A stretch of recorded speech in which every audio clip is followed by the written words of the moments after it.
प्यार, धोखा और एक घातक करार। अमेरिका के छोटे से कस्बे आयरन रिवर में एक ऐसी खौफनाक कहानी सामने आई जहां वफादारी की कीमत जान से चुकाई गई। पति पत्नी के बीच किया गया अजीबोगरीब वादा, अगर किसी का एक्स्ट्रा मैरिटल अफेयर हुआ तो उसे मार डालेंगे। लेकिन इस करार ने न सिर्फ एक बल्कि दो जानें ले ली। तो आइए जानते हैं इस कहानी को सिलसिलेवार तरीके से। आप कहाँ से ये वीडियो देख रहे हैं, हमें कमेंट में अपना नाम और शहर ज़रूर बताएं, ताकि हम वीडियो के अंत में आपका नाम लेकर धन्यवाद कर सकें। हर कमेंट हमारे लिए खास है और हम उन सभी का जिक्र करेंगे वीडियो के लास्ट में। तो चलिए बिना देरी किए शुरू करते हैं आज की चौंकाने वाली कहानी को। चैनल को सब्सक्राइब नहीं किया है तो कर लीजिए। अमेरिका की रहने वाली टेरी ने जैसे ही क्रिस के अपार्टमेंट का दरवाज़ा खोला तो वहाँ किसी जंग होने जैसे हालत दिखे। हर जगह चीज़ें फैली हुई थी, सामान को घसीटे जाने के निशान फ्लोर पर थे। किचन में गंदे बर्तन बिखरे हुए थे, वाइन ग्लास में लाल रंग का कोई पदार्थ जमा हुआ था। क्रिस के इलाज का सामान पूरी तरह बिखरा पड़ा था और खिड़कियों के कपाट खुले थे। ये देखते ही टेरी का दिल धड़क उठा। उसे लगा कि क्रिस शायद अब नहीं रहा। टेरी को क्रिस की कार का अचानक ख्याल आया। क्रिस को कार से लगाव था और वह उसका बहुत ध्यान रखता था। कार वह नहीं थी। खोजने के बाद टेरी को 3-4 मील दूर कार खड़ी मिली। टेरी ने कार में देखा तो क्रिस का नी बेल्ट था, पानी की बोतल जैसी चीजें थी। टेरी ने आओ देखा न था, वो सीधे कार ड्राइव करके पुलिस के पास पहुंच गई। आयरन रिवर एक अमेरिका के काउंटी का छोटा सा कस्बा है, जहां कुदरत की खूबसूरती बिखरी हुई है। जंगलों, नदियों और यहाँ वहाँ पानी के स्रोतों से घिरे इस कस्बे में सर्दियों का मौसम आता है तो यह जन्नत लगने लगता है। यहाँ 3,000 से कम लोग रहते हैं, लेकिन कहते हैं कि इनमें से कई परेशान या खीन हैं। इसलिए छोटी सी जगह होने के लिहाज से यहाँ अपराध ज़्यादा होते हैं। क्रिस की पिछली गर्लफ्रेंड टेरी यही रहती थी, जिसने क्रिस के मारे जाने के बाद महसूस किया कि कत्ल जैसा अपराध तो कहीं भी हो सकता है। 2014 से कुछ समय पहले से ही क्रिस और टेरी एक दूसरे के बेहद करीब थे। वे एक दूसरे को डेट कर रहे थे और टेरी भविष्य की योजना बनाने में मशगूल थी। दोनों साथ में जिंदगी बिताने और कहीं और जाकर बस जाने के लिए लगभग निश्चय करने ही वाले थे कि तभी टेरी को एक शक हुआ कि क्रिस का एक और चेहरा भी है। टेरी कुछ समय के लिए इंग्लैंड गई हुई थी। तब उसने दूसरी औरतों के साथ संबंध को लेकर क्रिस से सवाल जवाब किए तो क्रिस ने कहा कि उसके संबंध बने, लेकिन वह सिर्फ सेक्स की ज़रूरत भर था। उसका प्यार या रिश्ते से लेना देना नहीं है। लेकिन यह बात टेरी को हजम नहीं हुई। टेरी ने क्रिस के साथ रिलेशनशिप से निकलने का फैसला किया, लेकिन हुआ कुछ ऐसा कि दोनों झगड़ा कर नहीं बल्कि एक सामान्य तरीके से अलग हो गए। दोनों के बीच अब प्यार खत्म हो चुकी थी और दोस्ती का रिश्ता बन रहा था। दोनों खूब बातें करते थे और लगातार मैसेज करते रहते थे। इसी बीच एयरफोर्स में रह चुके क्रिस ने आयरन रिवर शिफ्ट होने का प्लान बनाया और एक कंपनी में नौकरी के लिए आवेदन किया। टेरी से उसने इस बारे में कोई बातचीत नहीं की। यहाँ उसने टेरी के पेरेंट्स से के मकान का एक अपार्टमेंट किराए पर लिया। क्रिस को नया जॉब मिला और नए साथी। इन्हीं में से एक थी कैली। कैली एक खुशमिजाज और आज़ाद रहने वाली शादीशुदा महिला थी। इस टेरी से कुछ बातें करता रहता था क्रिस, लेकिन उसने टेरी को ऐसा कभी नहीं कहा कि यह कैली को डेट करने लगा है। टेरी को बस यही पता था कि क्रिस और कैली एक दूसरे के साथ सेक्स के लिए वक्त बिताते हैं और कुछ उनके बीच नहीं है। दोनों किसी पब्लिक प्लेस पर भी साथ नहीं जाते हैं। शायद कि कैली शादीशुदा है। शारीरिक संबंधों के लिए भी कैली ही क्रिस के अपार्टमेंट पर आती है, क्योंकि कैली जॉब यहाँ करती थी लेकिन रहती अपने पति के साथ कस्बे में। दोनों के बीच नज़दीकियाँ बढ़ने लगी और टेरी को इस बारे में विस्तार से मालूम नहीं चला।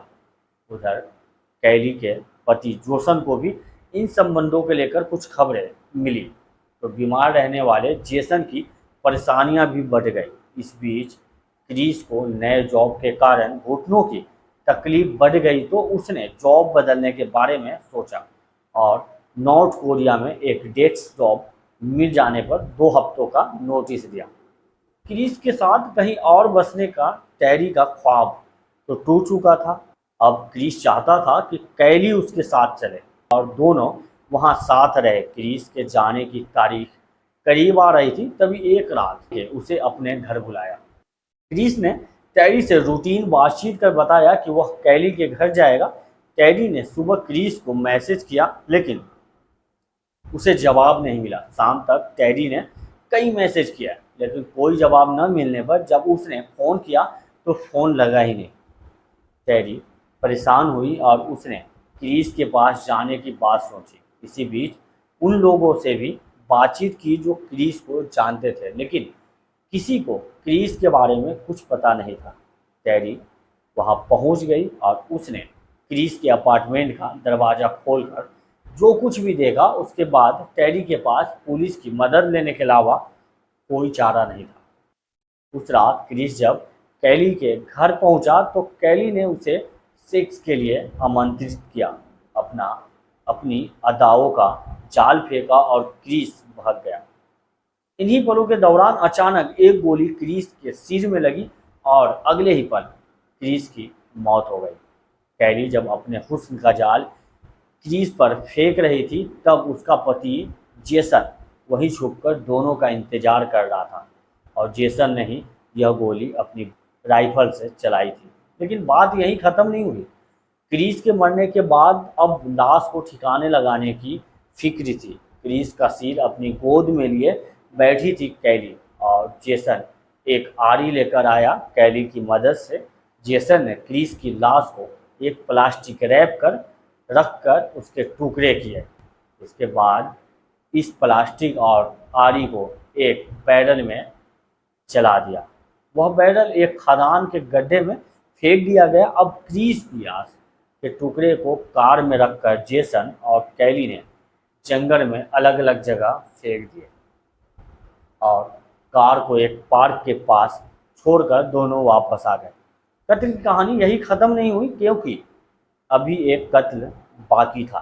कैली ने क्रिस के कत्ल में जेसन का साथ इसलिए दिया क्योंकि उसे एक पुराना वादा निभाना था। शादी के वक्त कैली और जेसन ने आपस में तय किया था कि अगर दोनों में से किसी का भी एक्स्ट्रा मैरिटल अफेयर यानी शादी के बाद किसी और के साथ संबंध बना तो जो बीच में आएगा तीसरा उसे मरना होगा। जेसन ने दोनों के संबंधों पर एतराज जताते हुए कैली को बार बार सालों पुराना यह वादा याद दिलाया और उसे एहसास दिलाया कि क्रिस को मरना होगा। इसी वादे निभाने के लिए कैली ने क्रिस को उस रात अपने जाल में फंसाया। क्रिस की हत्या के कुछ ही समय बाद कैली और जेसन दूसरे शहर में रहने चले गए थे। कैली ने क्रिस की हत्या में जेसन का साथ तो दिया था, लेकिन कैली को अफसोस था कि क्रिस बेवजह मारा गया। जेसन के साथ रिश्ते में कैली खुश भी नहीं रह गई थी। जेसन अरसे से बीमार था और नशे का शिकार भी। ऐसे में दोनों के बीच न तो जिस्मानी संबंध आनंददायक रह गया था और न ही भावनात्मक। दूसरी तरफ टैरी के पुलिस मदद लेने के बाद क्रिस के गायब होने की जांच भी जोरों पर शुरू हो चुकी थी, जो कैली को आए दिन परेशान करती थी। कुछ समय तक कैली सोचती रही कि क्या करे और करीब 1.5 साल बाद 2016 में कैली फैसले पर पहुंची। जेसन चूंकि ड्रग्स के नशे का आदी था, तो कैली ने एक रात जेसन को हीरोइन का हाई डोज दिया और पहले ही नशे में आ चुका जेसन बहुत विरोध नहीं कर पाया। लेकिन जेसन के चिल्लाने पर कैली ने उसके मुंह में हीरोइन ठूसी और तकिए से उसका मुंह दबा दिया।